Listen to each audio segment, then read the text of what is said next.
तुमको example number 6 के अंदर दिया हुआ है, एक्स अक्ष पर उस बिंदु के निर्देशांक ज्ञात कीजिए जो बिंदुओं 7,6 और -3,4 निर्देशांक ज्यामिति पे अगर इस क्वेश्चन को देखोगे तो पहले तो एक्स वाई जेड एक्स और वाई दो तल बनाना पड़ेगा। उसके बाद एक्स अक्ष पर बिंदु ज्ञात करने के लिए बोला गया है ना। तो एक्स अक्ष पे अगर कोई बिंदु है तो उसका बाय अक्ष क्या होगा, 0 हो जाएगा। इतना बात याद रखना, ये क्वेश्चंस में कंफ्यूज करने वाली बातें हैं थोड़ी सी। और पहला जो बिंदु है वो है 7,6, तो कंफर्म है 7,6 तो हमको यहीं पे कहीं पे मिल जाएगा, है ना, क्योंकि पॉजिटिव है 7,6। तो एक्स वाई के समतल में मिलेगा, धनात्मक वाले में। उसके बाद जो दूसरा बिंदु है ना वो है -3,4। इट मीन्स कि -3 यहां मिलेगा और 4 भी यहीं मिलेगा, क्योंकि ये वाला जो हमारा कोऑर्डिनेट है इसमें x नेगेटिव होता है, y पॉजिटिव होता है। तो ये जो दूसरा बिंदु होगा वो कंफर्म इसी तरफ होगा, है ना।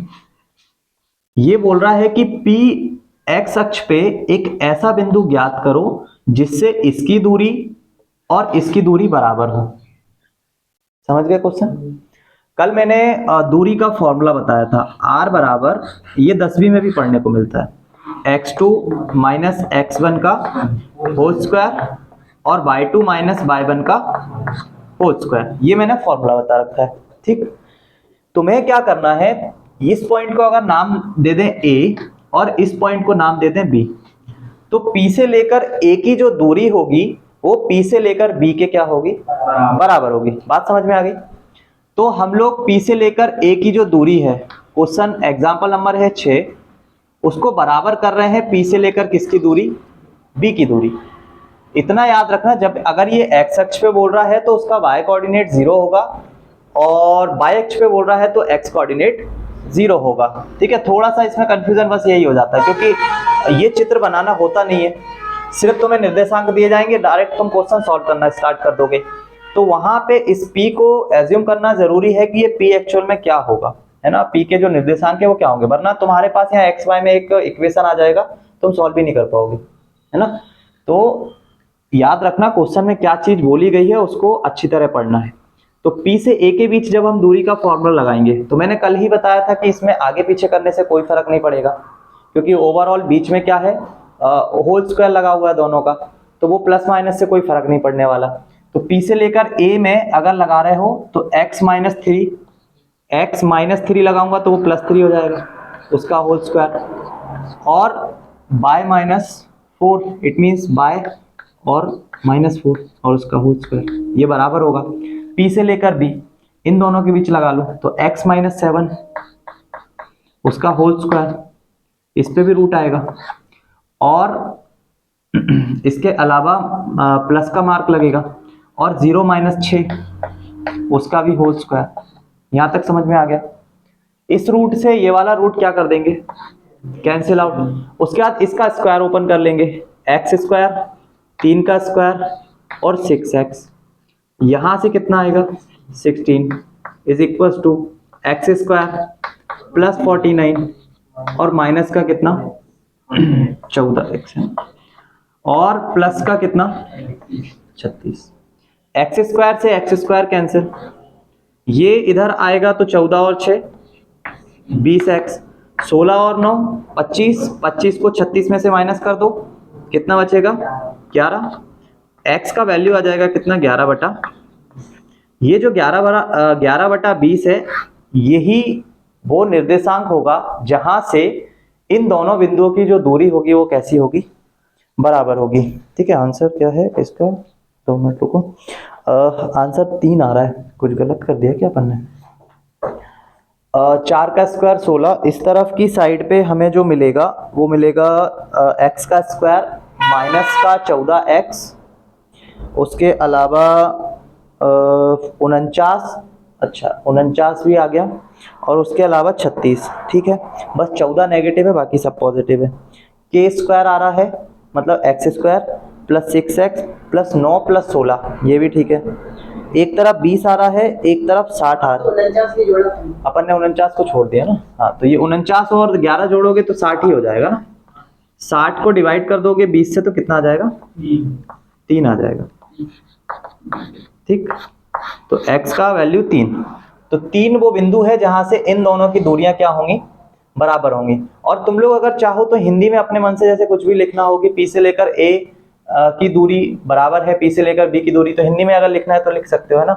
और यहाँ पे आके बोल सकते हो x बराबर 3,0, या बोल सकते हो P जो हमने माना है 3,0 ऐसा बिंदु है जहां से P ऑफ A की दूरी बराबर होगी P ऑफ B की दूरी। तो हिंदी में तो लिखना है तो लिखो, नहीं लिखना तो भी चलेगा, है ना। हाँ, ऊपर ये लिख सकते हो x अक्ष पर किसी बिंदु का y निर्देशांक 0 होता है, अतः x अक्ष पर बिंदु P के निर्देशांक जो होंगे वो क्या होंगे? x, 0 होंगे। ठीक है, इतना और लिख सकते हो,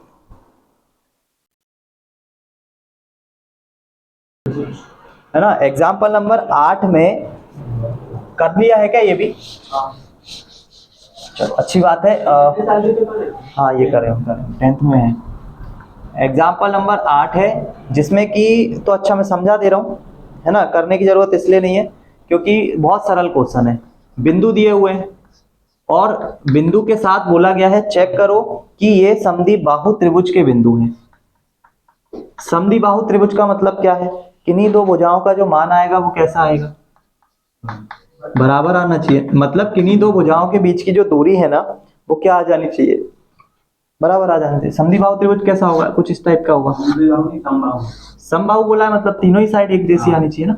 तो कोई भी एक पॉइंट को यहां मान लो, दूसरे को यहां मान लो और तीसरे को, तो इनमें जो भी पॉइंट यहां मानोगे उनका नाम दे देना। जैसे कि ये 1,-1 यहाँ पे रख दोगे। अब इनको यहां से वो मत करना, हटाना नहीं। 1,-1 पहला वाला है, दूसरा वाला -1,-1, तीसरा वाला √3 माइनस का और √3। अभी क्या करना, इससे भी इसके और इसके बीच की दूरी निकालना। ठीक, फिर इसके और इसके बीच की दूरी निकालना। पहले AB निकालोगे, फिर BC निकालोगे और फिर CA निकालोगे। बस ये तीनों के जो मान आएंगे ना दूरियों के, वो बराबर आना चाहिए। अगर बराबर आते हैं तो फिर ये समबाहु त्रिभुज हो जाएगा, और अगर बराबर नहीं आते हैं तो नहीं होगा। ठीक, इसके बाद क्वेश्चन नंबर एग्जाम्पल नंबर 9 जिसमें बिंदु दिए हुए हैं 1, -2, 3, 6, 5, 10, 3, 2, और बोला गया है एक समांतर चतुर्भुज के शीर्ष हैं। ये समांतर चतुर्भुज के शीर्ष हैं, इसका मतलब इसकी चारों जो भुजाएं रहेंगी वो समानांतर ही रहेंगी। ठीक है, चारों भुजाएं समानांतर है। ए को कहीं पे मान लो, एक point, B point, C B और डी बी। ठीक, समानांतर चतुर्भुज में हम लोगों को जो प्रूफ करना होता है विकर्ण, हाँ बिल्कुल, विकर्ण जो है वो बराबर आना चाहिए। ठीक है, तो विकर्ण का मतलब क्या है? ए से लेकर सी का दूरी निकाल दो और बी से लेकर कहां तक का? डी तक का दूरी निकाल दो। हालांकि इसमें और क्या आना चाहिए, ए से लेकर सी का वैल्यू निकाला है, बी से लेकर डी का वैल्यू निकाला है ना। ए से बी, ए बी का मान सी डी के बराबर है और बी सी का मान ए डी के बराबर है। और विकर्ण, हाँ विकर्ण, देखो यहाँ पे जो इसकी भुजाएं हैं, एक समांतर चतुर्भुज के लिए इनके विकर्ण बराबर नहीं आते हैं। सिर्फ ए बी जो भुजा है ये बराबर आएगी किसके? जो नीचे वाली भुजा है सी डी या डी सी के। और जो ए डी वाली भुजा है इसका मान बराबर आ जाएगा किसके? बी सी के। और विकर्ण बराबर नहीं आते, ए सी इज नॉट इक्वल टू किसके?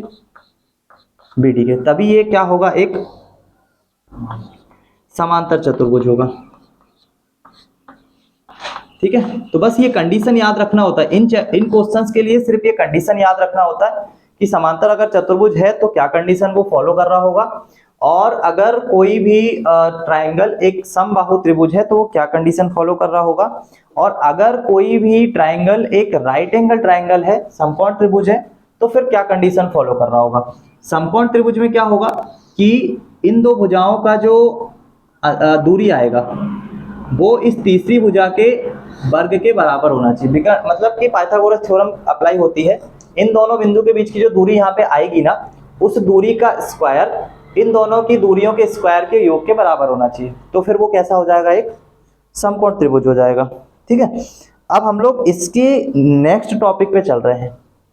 जो कि है दो बिंदुओं को किसी अनुपात में विभाजित करना, है ना। ये भी फॉर्मूला हमने 10th में पढ़ा है, जिसमें कि x का जो निर्देशांक होता है वो m1x, हाँ बिल्कुल m1x2। तो हेडिंग में तुम क्या लिख सकते हो, उस बिंदु के निर्देशांक ज्ञात करना जो दो दिए हुए बिंदु को मिलाने वाले रेखाखंड को एक दिए हुए अनुपात में विभक्त करता है। उस बिंदु के निर्देशांक ज्ञात करना जो दो दिए हुए बिंदुओं को मिलाने वाली रेखाखंड की एक दिए हुए अनुपात में विभक्त करता है। ठीक है, तो अभी कोऑर्डिनेट ज्योमेट्री में इसको ना बता के मैं नॉर्मली एक लाइन पे बता दे रहा हूं, क्योंकि कोऑर्डिनेट ज्योमेट्री में भी वो एक लाइन ही होगी, है ना। तो उस लाइन पे मान लो एक पॉइंट ए है जिसके निर्देशांक है x1, y1, और एक पॉइंट बी है जिसके निर्देशांक है x2, y2। इस पूरी लाइन को एक पॉइंट P है, ये रहा। अगर ये पॉइंट P मध्य में स्थित है तो फिर क्या करोगे, और अगर ये पॉइंट P मध्य में स्थित नहीं है तो क्या करोगे। ठीक है, तो पहली ये वाली जो कंडीशन है,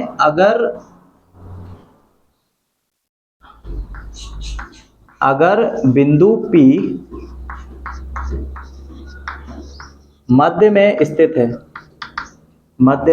है, तो क्या होता है कि मध्य में स्थित होने की वजह से जिस अनुपात में वो विभाजित करता है, कंफर्म है कि अगर यहाँ पे 2 अनुपात में करेगा तो यहाँ भी 2 अनुपात ही होगा, और यहाँ 4 में करेगा तो यहाँ भी 4 में करेगा।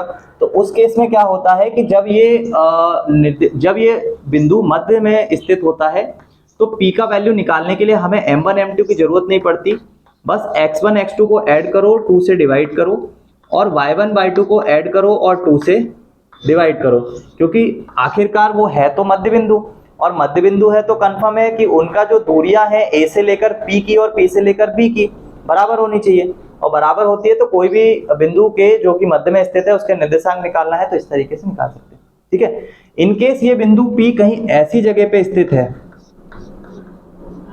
जहां पे ये एक तरफ वाले को तो m1 के अनुपात में विभाजित कर रहा है और दूसरी तरफ वाले को m2 के अनुपात में विभाजित कर रहा है, तो फिर उस केस में हमारा जो फॉर्मूला होगा वो चेंज हो जाएगा।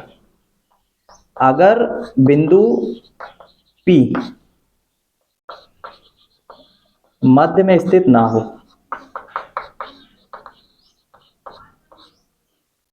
हो, ठीक, तब ये वाला फॉर्मूला यूज करोगे, m1 x2 m2 x1 upon m1 plus m2,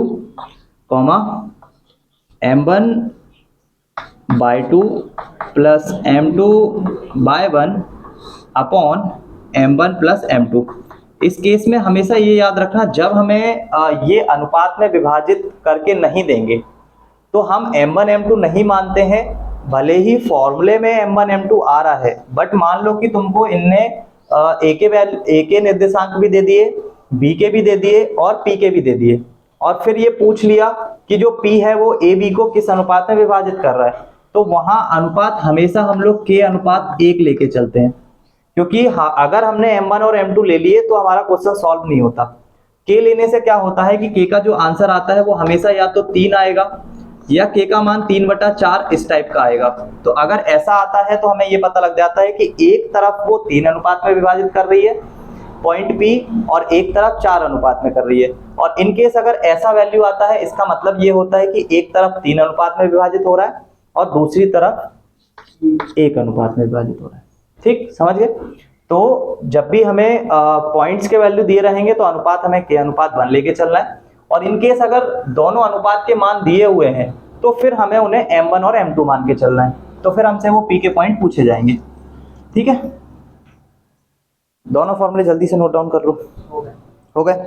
आ जाओ तो फिर ये जो फॉर्मूला मैंने बताया है, ये फॉर्मूला तब है जब बिंदु P A और B के मध्य में स्थित है, मध्य में या इस लाइन पे कहीं पर भी अंदर की तरफ स्थित है। तो ये फॉर्मूला जो है ये बोला जाता है किसके लिए, ये बोला जाता है अंतः विभाजन के लिए। ये जो फॉर्मूला है ये आगे इस पे लिख लेना, अंतः विभाजन सूत्र, ये अंतः विभाजन का सूत्र है, ठीक है। और अगर मान लो ये पॉइंट P जो है वो A के इस साइड पे है या B के उस साइड पे है, तो फिर इस लाइन के तो बाहर ही हो गया, तो उस कंडीशन पर इसको बोलते हैं बाह्य विभाजन, ठीक है। उस केस में क्या होगा, फॉर्मूले में बस यहां पे क्या मार्क आ जाएगा, माइनस मार्क आ जाएगा, ठीक। तो एक फॉर्मूला हो गया किसके लिए, अंतः विभाजन के लिए, और दूसरा फॉर्मूला किसके लिए हो गया, बाह्य विभाजन के लिए, ठीक। तो बस यहाँ पे इतना चेंज होगा, जब भी ये बाह्य विभाजन पे आएंगे तो इसके बीच में नेगेटिव मार्क लग जाएगा और यहाँ पे आ जाएगा क्या, बाह्य विभाजन, ठीक है। तो जल्दी से सेकंड ये वाला फॉर्मूला नोट डाउन कर लो, जब बिंदु P बाह्य विभाजक हो तो फॉर्मूला क्या आएगा, और डब्बा कर लेना सभी को, ठीक है।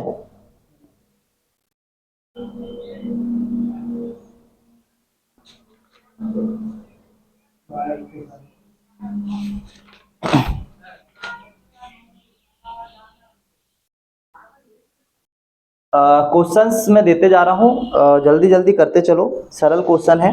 बिंदु पहला दिया हुआ है 4,0 और दूसरा बिंदु दिया हुआ है 0,12। ये दो बिंदु दिए हुए हैं, मिलाने वाली रेखा को 3:1 में, अनुपात दिया हुआ है 3:1 में विभाजित आंतरिक, पहला बोला है आंतरिक और दूसरा बोला है बाह्य, विभाजन के लिए निर्देशांक ज्ञात करो, मतलब P के मान ज्ञात करो, अंतः और बाह्य दोनों के लिए।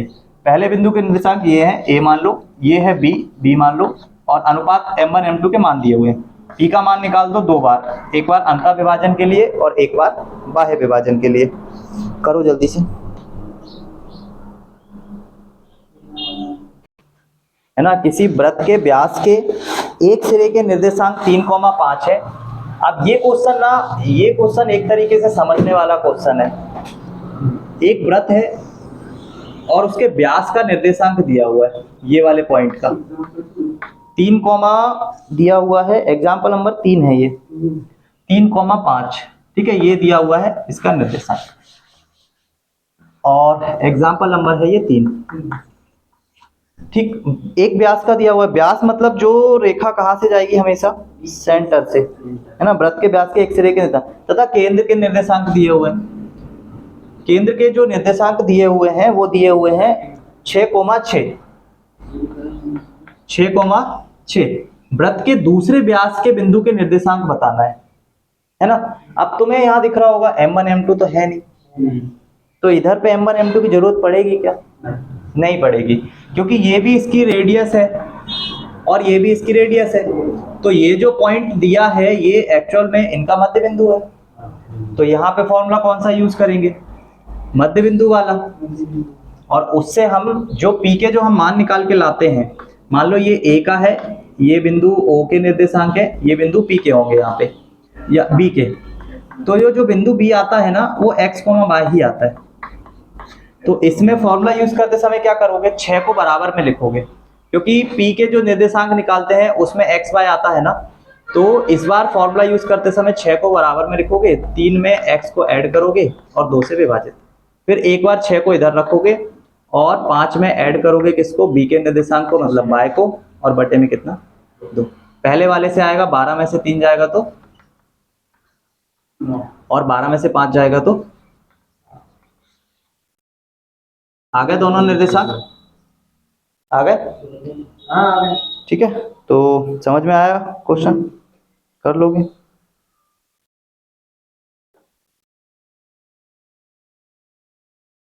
ना। तो एग्जाम्पल नंबर कौन सा है, ये 4 नंबर एग्जाम्पल है।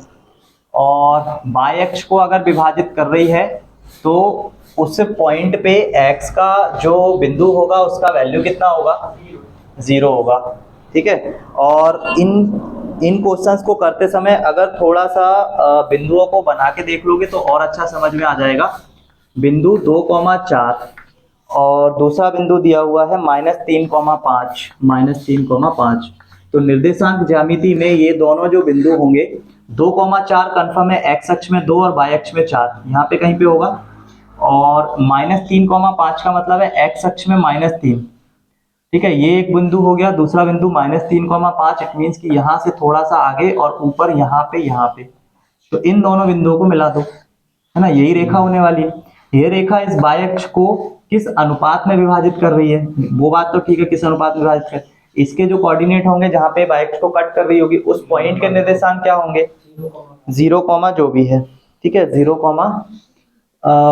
बाय इस पॉइंट में से किसको 2,4 यहाँ लिखोगे और -3,5 यहाँ लिखोगे। ठीक, अब तुम्हें किस अनुपात में विभाजित कर रही है, तो हमें लेना पड़ेगा k अनुपात 1। ठीक है, k अनुपात 1, यहाँ पे m1 m2 से सॉल्व किया हुआ है।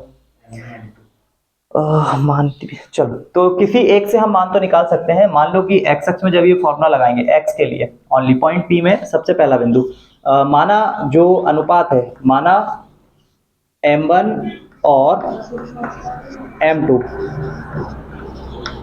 अनुपात में विभाजित करती है। इधर k भी लेके चल सकते हो, कोई दिक्कत नहीं है, आंसर जो है वो अपॉन में आ जाएगा, तो वो m1 m2 के मान ऑटोमेटिक डिसाइड हो जाते हैं। ठीक है, तो हम k अनुपात 1 लेके चलते हैं। k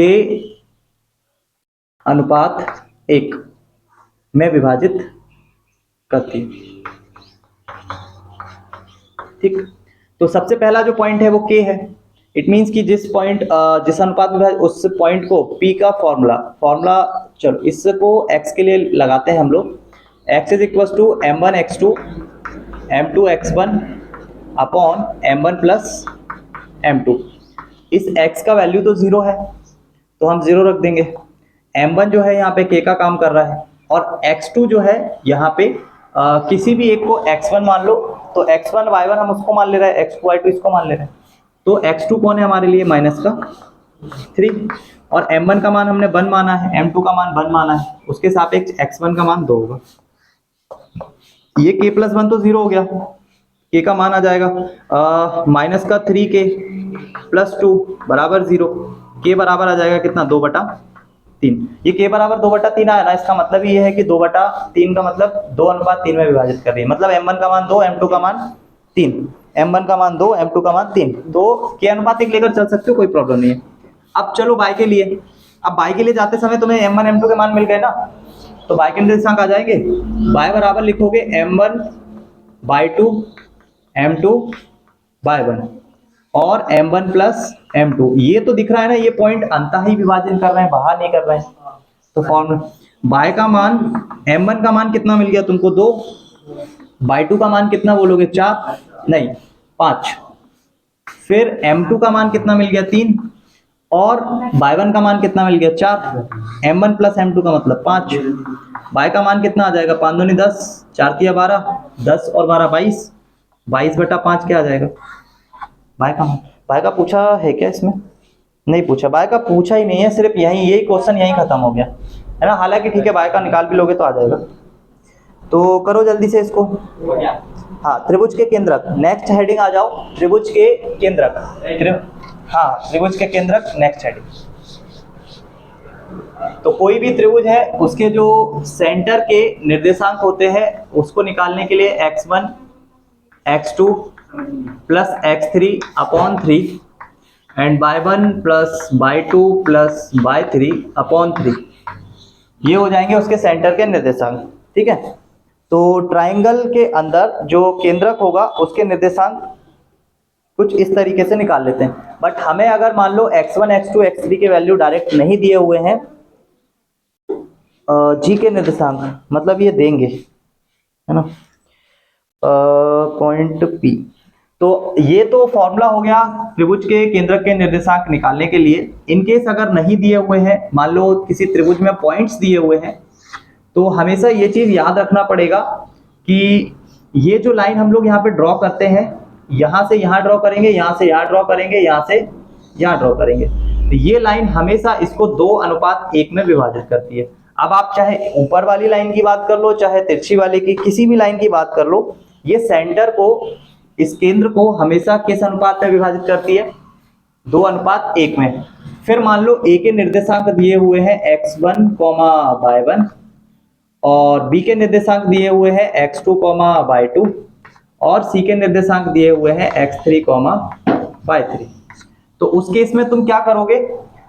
ये पॉइंट ए से लेकर इसका नाम डी लेना पड़ेगा, उसके अलावा बी के सामने वाली भुजा का नाम ई और इसका नाम एफ।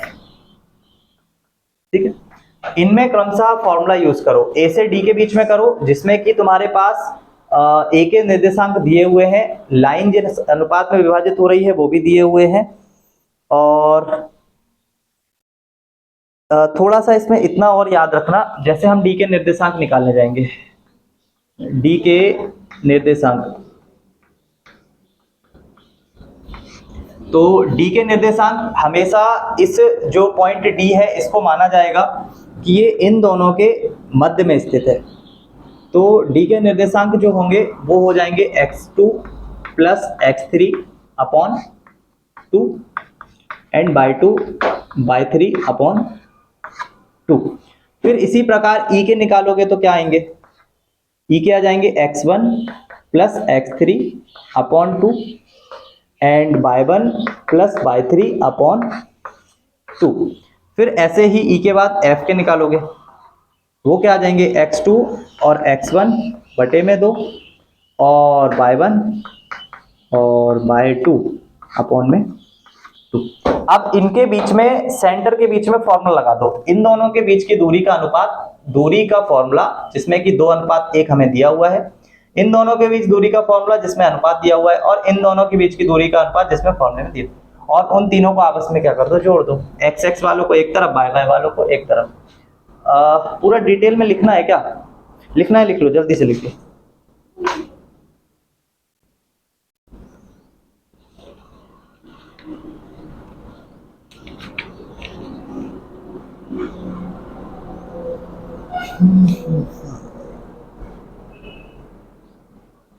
अगर जी के निर्देशांक चाहिए तो किन्हीं भी दो के बीच कर लो, तो डी से आ जाएंगे, है ना, डी से आ जाएंगे तो बाकी का यूज ही नहीं है। अब देखो m1 का मान 2 मान लो, m2 का मान 1 मान लो, डी के निर्देशांक दिए हुए हैं, तो पॉइंट जो g होगा उस g में g जो आएगा उस g में सबसे पहला x कोऑर्डिनेट आएगा। मान लिया g जो है वो x, y है, तो सबसे पहले x का मान निकालने जाएंगे। x का मान कैसे आएगा? m1 का मान 2, m1 का मान 2, तो फिर उसके सापेक्ष ये वाले जो मान होंगे ये किसका काम करेंगे? देखो जहां से स्टार्टिंग कर रहे हैं वो x1 y1, तो फिर ये x2 by 2 हो गए, तो फिर m1 के साथ कौन आएगा? x2, it means x2 plus x3 upon 2, और उसके साथ प्लस में कौन आएगा? m1 जिसका मान है 1, और उसके सापेक्ष x1 का मान कितना मानोगे? वो x1 ही रहने वाला है, और बटे में कितना आ जाएगा? बटे में कितना आएगा? m1 प्लस m2, 2 प्लस 1, तो फाइनली जो x का मान आएगा ना वो तुमको क्या मिलेगा? ये 2 से 2 कैंसिल, ये x1 plus x2 plus x3 और अपॉन में कितना? और ऐसे ही y का वैल्यू निकालोगे ना तो y बराबर यही लिखोगे, 2 का गुणा करोगे, अब ये y1 है तो इधर वाला y2 होगा, तो उसके साथ कौन आ जाएगा? y2 प्लस y3 अपॉन 2, और मल्टीप्लाई 1 मल्टीप्लाई कितना? y1 अपॉन में कितना? 2 प्लस 1, तो y का मान आ जाएगा y1 plus y2 plus y3 upon 3। ठीक है, तो ओवरऑल वही है फॉर्मूला, तो है ना, यही बात। करो जल्दी से, इसको नोट डाउन करो। इसके बाद त्रिभुज के अंतः केंद्र के निर्देशांक और त्रिभुज के परिकेंद्र।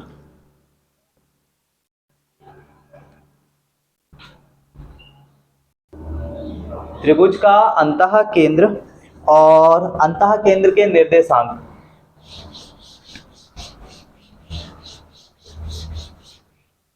ठीक है, त्रिभुज का अंतः केंद्र और उसके बाद लिखो त्रिभुज के अंतः केंद्र के निर्देशांक।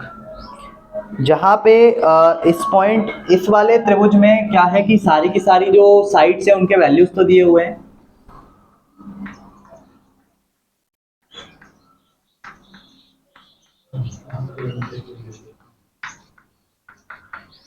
ठीक, इसमें ट्रायंगल्स के सारे कोऑर्डिनेट्स के वैल्यू तो दिए हुए हैं, साथ के साथ तुम लोगों को ए, यहाँ पे बी, यहाँ पे सी, देन एक पॉइंट होगा। अब इस बार ना ये मध्य बिंदु को क्रॉस, ये ना जो लाइन हम लोग ड्रॉ करेंगे ये मध्य बिंदु पर कट नहीं कर रही है ना, ये जिस भी बिंदु पे कट कर रही है वो मध्य बिंदु तो नहीं है।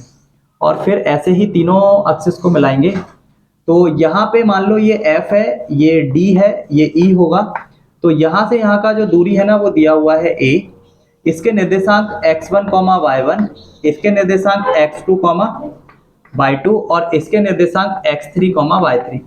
इस केस में ना हम लोगों को कुछ भी ऐसा वैल्यू नहीं दिया हुआ कि B जो है वो मध्य बिंदु है, तो उस केस में हमें ये अनुपात दिए हुए हैं, ये वाला B और ये वाला C।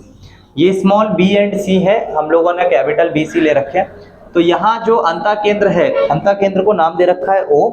इस O के जो निर्देशांक आते हैं वो आते हैं A के साथ x1, B के साथ y1, A के साथ B के साथ x2, C के साथ x3 और अपॉन में कितना A plus B plus C। और y के साथ यही सेम रहेगा, A के साथ y1, B के साथ y2 और C के साथ y3 अपॉन में कितना A plus B plus C। तो ये अंतः केंद्र के निर्देशांक होंगे। क्वेश्चन में मेंशन जरूर होगा कि किस त्रिभुज के निकालना है, त्रिभुज के केंद्र के निर्देशांक निकालना है या त्रिभुज के अंतः केंद्र के निकालना है। अंतः केंद्र लिखा आएगा तो फिर ABC के मान दिए रहेंगे, x1, x2, x3 के मान दिए रहेंगे। ठीक, और लास्ट टॉपिक रहेगा त्रिभुज का परिकेंद्र। जल्दी से इसको कंप्लीट करो। त्रिभुज के परिकेंद्र और त्रिभुज का परिकेंद्र, और इसमें जो चित्र है इसमें इन पॉइंट्स को हम लोग कहीं पर भी मिला नहीं रहे। ये यहाँ पे आया, देन इसके बाद और यहाँ पे कंप्लीट। तो ये जो O है इसके निर्देशांक कैसे निकलेंगे, A का मान x1, y1 और पॉइंट B के जो है x2, y2 और पॉइंट C के जो है वो x3, y3 और ये जो पॉइंट O माना है इसके निर्देशांक h, k। ठीक, तो त्रिभुज का परिकेंद्र, इसमें फॉर्मूले में O से लेकर A का जो डिस्टेंस है बराबर आना चाहिए O से लेकर B के डिस्टेंस के, बराबर आना चाहिए O से लेकर C के डिस्टेंस के। ठीक है, तीनों की दूरियां कैसी आनी चाहिए, बराबर आनी चाहिए। समीकरण 1, OA का स्क्वायर बराबर OB का स्क्वायर और OA का स्क्वायर बराबर OC का स्क्वायर। ठीक, तो इस पूरे चित्र के लिए OA का जो वैल्यू है वो बराबर आना चाहिए OB के और OB का जो वैल्यू है वो बराबर आना चाहिए OC के। तो तीनों एक दूसरे से बराबर दूरियां पे हैं, तो OA का स्क्वायर बराबर होगा OB का स्क्वायर और OA का स्क्वायर बराबर कह सकते हैं OC का स्क्वायर, क्योंकि तीनों आपस में बराबर है, किसी को भी बराबर कर लो। ठीक है, बस ये हम लोगों को शर्त लगाना है, हमारा क्वेश्चन हो जाएगा। तो जल्दी से त्रिभुज के परिकेंद्र के लिए लिख लो। परिकेंद्र के लिए लिखने के बाद लास्ट में लिखना बिंदु के समरेख होने का प्रतिबंध। समरेख होने के प्रतिबंध में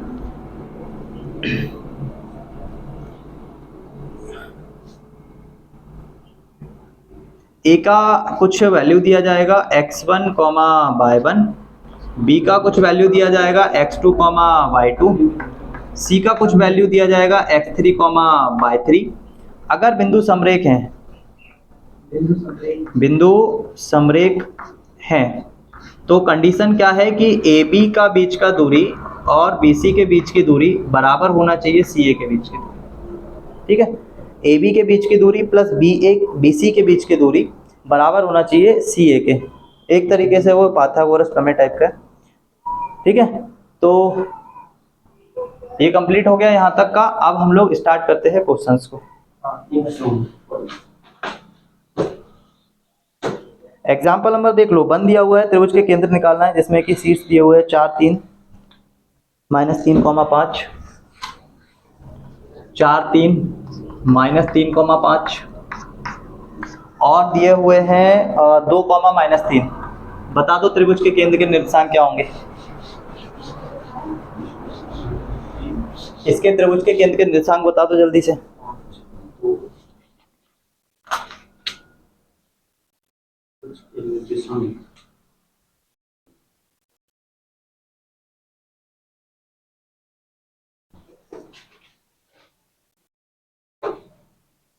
नंबर 2 में तुमसे बोला गया है कि अंतः केंद्र ज्ञात करो। अंतः केंद्र ज्ञात करो जहां पे पॉइंट्स के जो वैल्यूज हैं, पहला पॉइंट है जिसके वैल्यू दिए हुए हैं 0,3, फिर पॉइंट नंबर बी दिया हुआ है जिसके निर्देशांक दिए हुए हैं 3,3, और पॉइंट सी दिया हुआ है जिसके निर्देशांक दिए हैं 0,7। तुम्हें अंतः केंद्र के निर्देशांक निकालना है तो फॉर्मूला जस्ट अभी बताया है, a x1 a b के साथ x2 और c के साथ x3, then a plus B plus C. तो इस केस में हमें प्रॉब्लम क्या है कि a का और b का c का मान नहीं दिया। ए बी सी क्या है, तो इस पॉइंट ए बी सी इस ट्राइंगल में a b और c, तो a जो है वो इन दोनों के बीच का पूरा डिस्टेंस है, b जो है वो इन दोनों के बीच का डिस्टेंस है, c जो है वो इन दोनों के बीच का डिस्टेंस है। ठीक है, तो ए बी सी के मान निकाल लोगे।